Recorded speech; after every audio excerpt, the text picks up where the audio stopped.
চলতি মাসে কাজাখস্তানে 11তম বিশ্ব শক্তি উত্তোলন ও ইনক্লাইন্ড বেঞ্চ প্রেস চ্যাম্পিয়নশিপে দুটি সোনা জয় করে দেশকে গর্বিত করল বাংলার পাওয়ার গার্ল বনানী বিশ্বাস। তার বাড়ি উত্তর 24 পরগনার নিউ ব্যারাকপুর পৌরসভার 20 নম্বর ওয়ার্ডের পশ্চিম কোদালিয়ায়।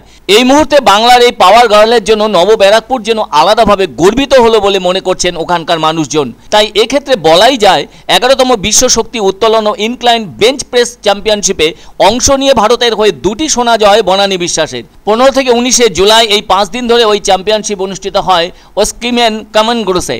এখানে 20 থেকে 30 বছর বিভাগ অর্থাৎ সিনিয়র বিভাগে দেশের হয়ে প্রতিনিধিত্ব করেন বনানী। আয়োজক council of sports veterans of the east Kazakhstan region এবং কাজাখস্তান স্ট্রেংথ লিফটিং।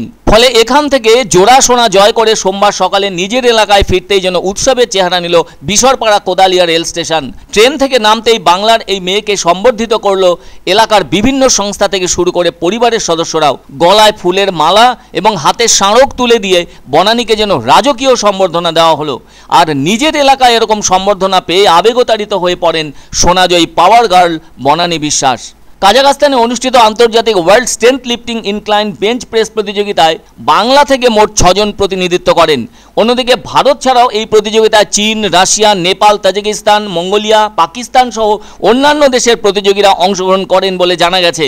পাশাপাশি এই একই বিভাগে 60 বছরের ঊর্ধ্বে বিধাননগরের অশোক ঘোষও সোনা জয় করেছেন বলেও জানা গিয়েছে। এদিকে নিউ ব্যারাকপুর যেন এখন সোনার জোয়ারে ভাসছে। এই মুহূর্তে ঘরের মেয়ে বনানী বিশ্বাসের এমন জোড়া সোনার কারণে গর্ববোধ করছেন বাবা রাজেন্দ্রনাথ বিশ্বাস এবং মা প্রতিমা বিশ্বাস সহ সমগ্র বিশ্বাস পরিবারও। কর্মসূত্রে বাবা রেলে চাকরি করার সময় কর্মক্ষেত্র ওড়িশায় থাকতে হতো তাদের। এদিকে চাকরি থেকে অবসর নেবার পর আজ নিয়ে 1 বছর হলো মেয়ে বনানী সহ বিশ্বাস দম্পতি নিউ ব্যারাকপুরে বসবাস করছেন।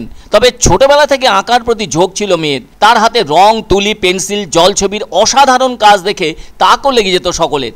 সম্বলপুর অঞ্চলে থাকার সময় আঁকার ব্যাপারে নানা পুরস্কারও পেয়েছেন বনানী। পরবর্তীতে শরীর স্বাস্থ্য সুস্থ রাখতে সাঁতারে ভর্তি করানো হয়েছিল তাকে। আবার ওই সাঁতারেও জাতীয় স্তরের প্রতিযোগিতায় অংশ নিয়েছিল বনানী, কিন্তু কোভিডের কারণে ছাড়তে হয়েছিল সাঁতার। আর এরপর থেকে বিধাননগরের মুরারি পুকুরে অবস্থিত শক্তিসংঘ জিমে ভর্তি হয়ে শুরু হয় তার শরীরচর্চা। প্রথমে বিষয়টি নিয়ে সেভাবে না ভাবলেও জিম ট্রেনারের প্রশিক্ষণে অল্প দিনের মধ্যেই নজর কাড়ে বনানী। সেবার বেঙ্গল চ্যাম্পিয়নশিপে বনানীকে অংশগ্রহণের সুযোগ করে দিলে সেখানেই দারুণ সাফল্য পান বনানী। আর কোচ ওই সাফল্যকে মাথায় রেখে ওয়ার্ল্ড চ্যাম্পিয়নশিপের জন্য তৈরি করান বনানীকে। আর সেই ছাত্রীর জোড়া সোনা জয়ে গর্বিত হয়েছেন কোচ বিশ্বজিৎ সাহাও। এ ব্যাপারে বনানী জানান, সবকিছু যেন আজ স্বপ্নের মতো লাগছে, কারণ আশা করিনি এত কিছু হয়ে যাবে। সিনিয়র বিভাগে বডির ওজন ছিল 65 কেজি, আর ইনক্লাইন্ড বেঞ্চ প্রেসে 110 কেজি এবং বিশ্ব শক্তি উত্তোলনে মোট 327.5 কেজি ছিল। এ ব্যাপারে নতুন প্রজন্মের ছেলে মেয়েদের কাছে তার বার্তা, বাবা মাকে সম্মান করার পাশাপাশি কখনোই হেরে গেলে চলবে না, কঠিন লড়াই করে এগিয়ে যাওয়াই জীবন।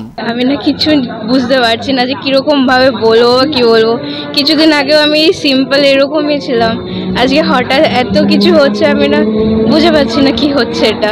বাবা মা যদি না থাকতো না সত্যি কিছুই হতে পারতো না। বাবা মাকে রেসপেক্ট করো, ওদেরকে খারাপভাবে রাখলে তোমার জীবনটাও সেরকম খারাপ হবে। তুমি যত রেসপেক্ট দেবে, বাবা মা কিন্তু ভগবানের মতন,